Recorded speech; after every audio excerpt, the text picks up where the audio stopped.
என்னன்னு பார்க்கலாம். ஒரு கைப்பிடி அளவுக்கு அரிசி எடுத்துக்கோங்க. அது ஒரு ஒயிட் கலரில் காட்டன் கிளாத் எடுத்துருக்கேன். அதில் மூட்டை மாதிரி கட்டி எடுத்துக்கலாம்.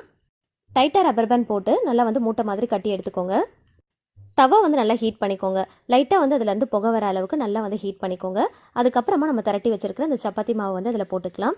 ஃபஸ்ட்டு போட்டதை விட ஒரு 2 செகண்ட் கழிச்சு பார்த்தீங்க அப்படின்னா கலர் வந்து நல்லா சேஞ்ச் ஆயிருக்கும். லைட்டாக குட்டி குட்டியாக வந்து பபிள்ஸ் வர ஆரம்பிக்கும். ஸோ அந்த மாதிரி டைமில் நம்ம திருப்பி போட்டுக்கலாம். திருப்பி போட்டுட்டு அகைன் வந்து ஒரு 2 செகண்ட்க்கு விட்டுட்டீங்க அப்படின்னா மேலே வந்து குட்டி குட்டியாக பபிள்ஸ் வர ஆரம்பிக்கும். இப்போ நம்ம ரெடி பண்ணி வச்சிருக்கோம் இல்லையா அந்த அரிசி மூட்டை, அதை வச்சு லைட்டாக வந்து கார்னரில் மட்டும் நல்லா அழுத்தி விட்டு, ரொம்ப அழுத்தணும் அப்படிங்கிற அவசியம் இருக்காது. லைட்டாக வந்து புஷ் பண்ணிங்க அப்படின்னா நல்லா வந்து சப்பாத்தி நல்லா உப்பி வர ஆரம்பிக்கும். நல்லா பஃபியாக வரும். இப்போ திருப்பி போட்டுட்டு அகைன் வந்து கார்னரில் லைட்டாக வந்து அழுத்தி விட்டுக்கோங்க. ரொம்ப போட்டு அழுத்த வேண்டாம். லைட்டாக வந்து அழுத்தி விட்டாலே போதும். நல்ல பஃபியாக நல்லா உப்பி வரும். எப்பயுமே நார்மலாக சப்பாத்தி செய்யும் போது இந்த மாதிரி ஒரு காட்டன் கிளாத்தை வச்சு நல்லா மேலால் வந்து அழுத்தி விட்டு நல்லா திருப்பி விட்டோம் அப்படின்னா சப்பாத்தி வந்து நல்லா உப்பி வரும். நல்லா சாஃப்டாக இருக்கும்னு சொல்லுவாங்க. ஸோ ரொம்ப போட்டு அழுத்தாமல் கை வலிச்சு